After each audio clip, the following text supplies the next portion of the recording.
اسی طرح جنتی جنت میں جائیں گے تو وہ اکیلے نہیں رہیں گے، یہ بھی خصوصیت ہے، یہ بھی بہت بڑا انعام ہے۔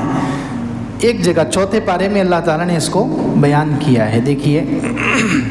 چوتھے پارے کے سیکنڈ لاسٹ صفحے پہ سورہ نساء میں یہ آیت ہے کہ جنتی لوگ جنت میں جائیں گے، اللہ تعالیٰ نے وہاں ان کی کیفیت بیان کی ہے۔ وَمَن يُطِعِ اللَّهَ وَرَسُولَهُ يُدْخِلْهُ جَنَّاتٍ تَجْرِي مِن تَحْتِهَا الْأَنْهَارُ خَالِدِينَ فِيهَا، جو اللہ اور اس کے رسول کی اطاعت کرتا ہے اللہ تعالیٰ اس کو ایسے جنتوں میں داخل کریں گے جس کے نیچے سے نہریں بہتی ہیں، خالدین فیہا، وہ اس میں ہمیشہ رہیں گے۔ تو ہمیشہ رہنے کے لیے یہاں پر جمع کا صیغہ استعمال ہوا ہے جنتیوں کے لیے۔ کس کا صیغہ استعمال ہوا ہے؟ جمع کا، خالدین، ہمیشہ رہیں گے، یعنی سب مل کر ہمیشہ رہیں گے۔ یہ لفظ جمع کا لفظ استعمال ہوا ہے جنتیوں کے لیے، لیکن آگے جہنمیوں کے لیے وَمَن يَعْصِ اللَّهَ وَرَسُولَهُ، جو اللہ اور اس کے رسول کی نافرمانی کرے گا، وَيَتَعَدَّ حُدُودَهُ، اللہ کی حدود سے آگے بڑھ جائے گا، یعنی جو باؤنڈری ہے شریعت کی اس کو کراس کر کے حرام کاموں میں داخل ہو جائے گا، یدخلہ نارن، اس کو جہنم میں داخل کیا جائے گا، خالدن فیہا، یہاں جہنمیوں کے لیے خالدن مفرد لفظ ہے۔ کیسا لفظ ہے؟ جو ایک آدمی کے لیے جو لفظ آتا ہے وہ لفظ ہے، وہ اس میں ہمیشہ رہے گا۔ حالانکہ جہنمی تو بہت سارے ہیں تو ان کے لیے مفرد لفظ،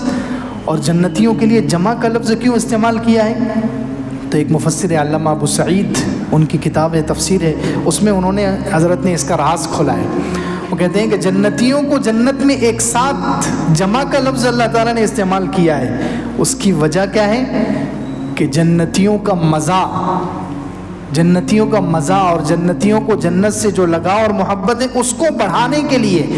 اللہ تعالیٰ نے جمع کا صیغہ استعمال کیا ہے۔ کیونکہ انسان کی خاصیت ہے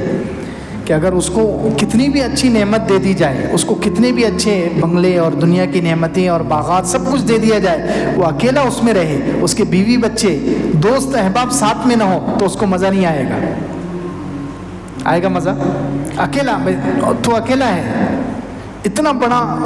شہر، اتنی بڑی جنت لے لو، لیکن ساری نعمتیں ہیں اس میں، بنگلے بھی ہیں، حوریں بھی ہیں، کھانے کی ایک سے ایک چیزیں ہیں، سب ہے، لیکن اس میں نہ آپ کی بیوی ہے، نہ بچے ہیں، نہ رشتہ دار ہے، نہ دوست ہے، کوئی بھی نہیں، آپ اکیلے رہو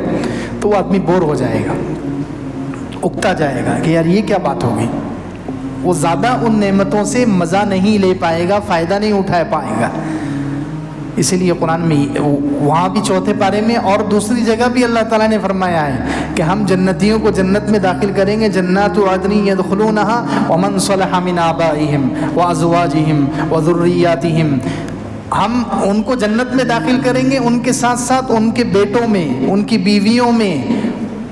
جو لوگ اچھے ہیں ہم ان کو بھی ان کے ساتھ ساتھ جنت میں داخل کریں گے۔ ومن صلح من آبائهم وازواجهم وذرياتهم، ان کی آل اولاد نسلوں میں جو نیک ہیں ہم ان سب کو ایک ساتھ جنت میں داخل کریں گے، تو یہ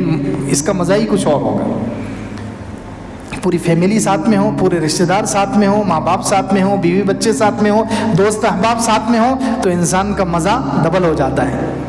انسان اور زیادہ اس سے انجوائے کرتا ہے، فائدہ اٹھاتا ہے۔ تو جنتیوں کی یہ خاص بات ہے کہ جنتیوں کو ایک ساتھ ان کی فیملی کے ساتھ، ان کے بیوی بچوں کے ساتھ، آل اولاد کے ساتھ، دوست احباب کے ساتھ رکھا جائے گا تاکہ وہ جنت سے صحیح فائدہ اٹھا سکے۔ اس لیے جنتیوں کے لیے وہاں چوتھے پارے میں جمع کا صیغہ استعمال ہوا ہے، اور جہنمیوں کے لیے مفرد کا صیغہ استعمال ہوا ہے کہ وہ جہنم میں جائیں گے۔ ایک تو مصیبت، جہنم میں جانا ہی اتنی بڑی ٹینشن ہے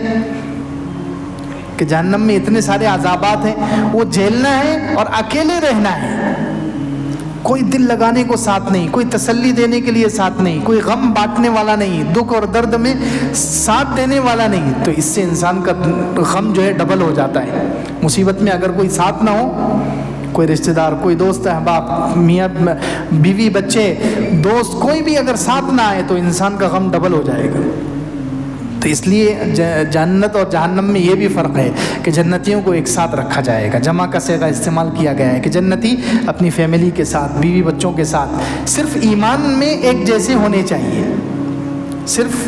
سورہ طور میں اللہ تعالیٰ نے یہ شرط لگائی ہے کہ بیوی بچے جو ہیں،